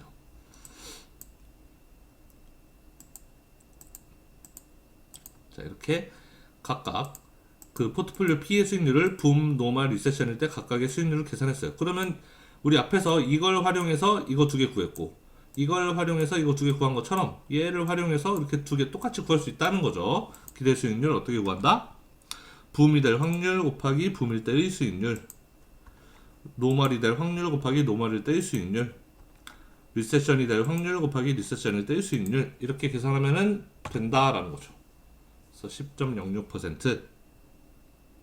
표준 편차는 붐이 될 확률 곱하기 붐일 때의 수익률에서 평균을 뺀 값의 제곱 더하기 노멀이 될 확률 곱하기 노멀일 때 수익률에서 평균을 뺀 값의 제곱 더하기 리세션이 될 확률 곱하기 리세션일 때의 수익률에서 평균을 뺀 값의 제곱을 하면 이게 이렇게 하면은 분산이고, 여기에 루트를 씌우면 표준 편차라는 거죠. 그래서 루트를 씌워서 표준 편차 0.5승에서 표준 편차를 만들어 줍니다. 0.0192 이렇게 나왔네요. 퍼센트로 쓰면은 네, 1.92% 이렇게 됐네요. 자, 아까도 이야기했지만 이 10.06% 이거는 우리 지금 계산 어떻게 했죠? 얘 곱하기 얘 곱하기 얘 곱하기 얘, 이런 식으로 한 거죠. 각 상황이 될 확률 곱하기 그 상황에서의 수익률, 이렇게 해서 기대값 구하는 방식으로 구했지만, 이거 두 개 활용해서도 계산할 수 있다 그랬어요. 가중 평균으로 x의 가중치 0.6 곱하기 x의 기대 수익률 더하기 z의 가중치 0.4 곱하기 z의 기대 수익률, 이렇게 계산해도 똑같이 10.06%가 나와야 돼요. 이렇게 0.1006 나오죠. 네, 이렇게 계산해도 같은 결과가 나와야 됩니다.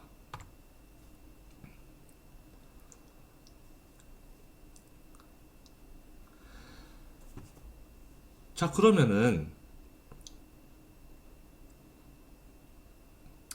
이것도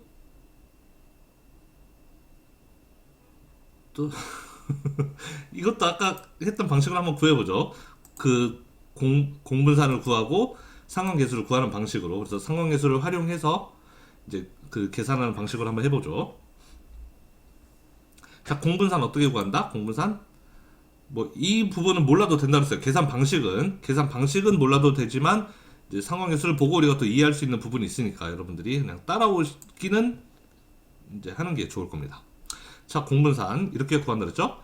붐이 될 확률 곱하기 붐일 때 x의 편차 15%에서 평균을 뺀 값 x의 편차, 그리고 우리가 분산이었다면 이거를 한번 더 곱했겠지만 여기에 제곱을 했겠지만, 공분산일 때는 여기에 이번에는 b의 편차를 곱한다 그랬죠. b의 편차, b의 수익률에서 b의 기대 수익률을 뺀 거 더하기 노멀이 될 확률 곱하기 노멀일 때의 x의 편차 곱하기 노멀일 때의 b의 편차, z의 편차네요. 그 다음에 더하기 리세션이 될 확률 곱하기 리세션일 때 x의 편차 곱하기 z의 편차. 네, 이렇게 하면은 이게 공분산. 계산해 보면 공분산은 0.00003이 나왔네요. 그러면 상관계수는 얼마? 상관계수는 공분산 나누기 x와 z의 표준편차끼리 곱한 거를 나눠주면은, 공분산에서 이 표준편차 이 표준편차 다 나눠주면 그게 상관계수라 그랬습니다. 상관계수는 0.1961이 나왔네요. 0.1961 대략 0.2죠. 그러면은 뭐 크지도 않고 작지도 않은 중간 정도라고 할 수가 있겠네요. 자, 그러면 왜 이렇게 높이 가지?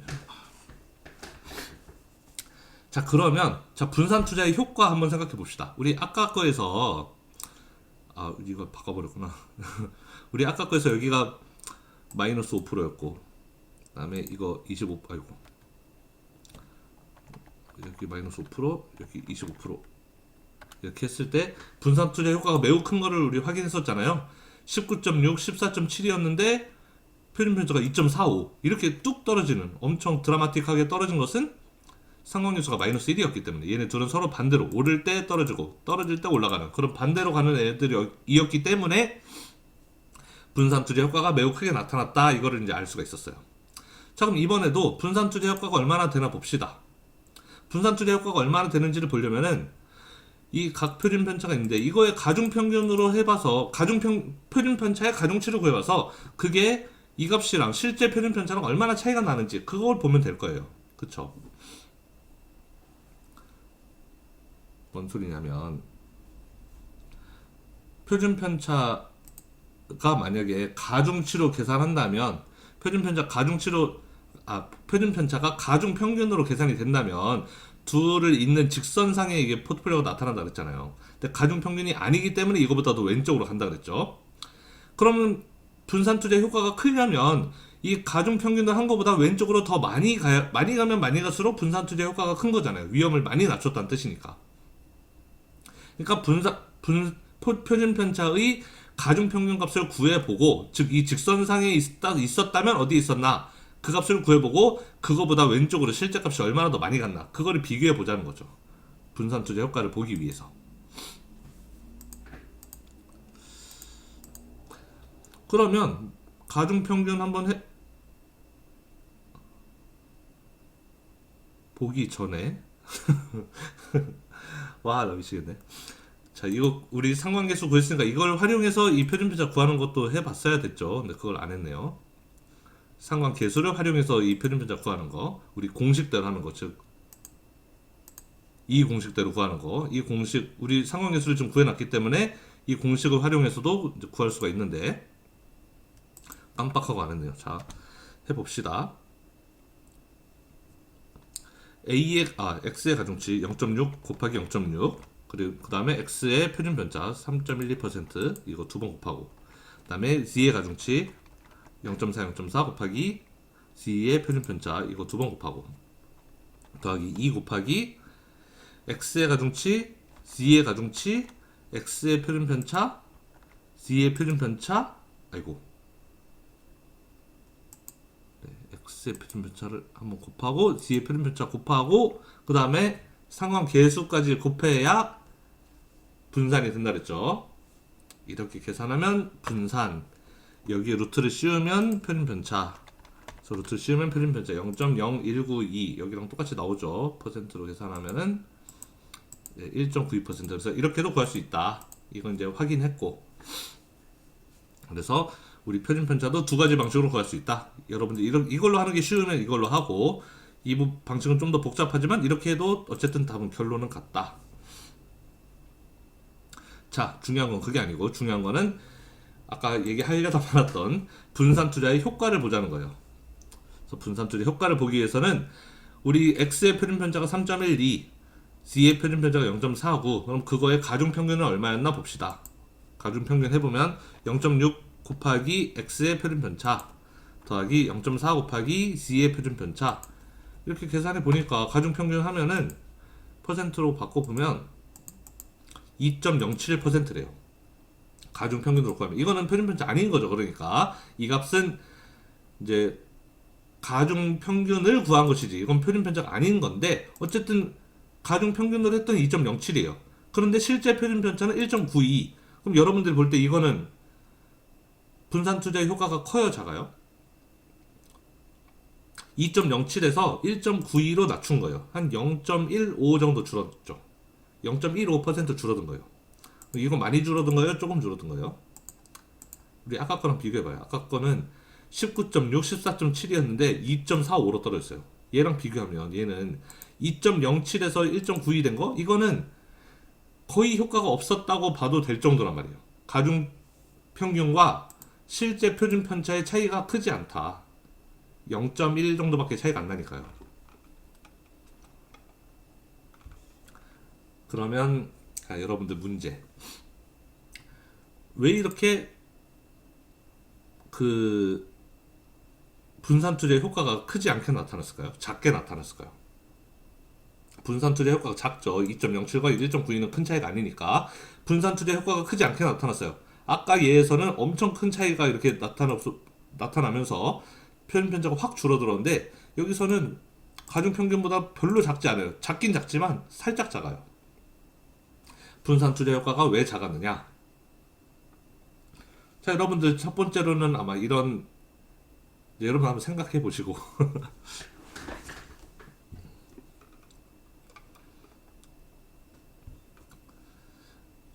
여러분들한테는 문제를 주고 제가 그냥 대답을 하지 말까 하는 생각도 했는데 분명히 다음 시간에 까먹을 것 같아가지고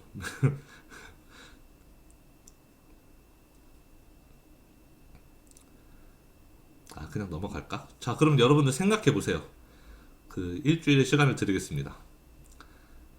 자, 지금 표준 편차가 이제 가중 평균보다 작지만 큰 차이가 안 난다 그랬죠. 0.15 차이밖에 안 나니까 작은 차이다. 분산 투자의 효과가 작았다. 분산 투자의 효과가 왜 작았는지 왜 작았는지 직관적으로 설명을 할 수 있도록 여러분들이 한번 생각해 보십시오. 왜 그랬을까? 이 생각을 한번 해보시기 바랍니다. 각자.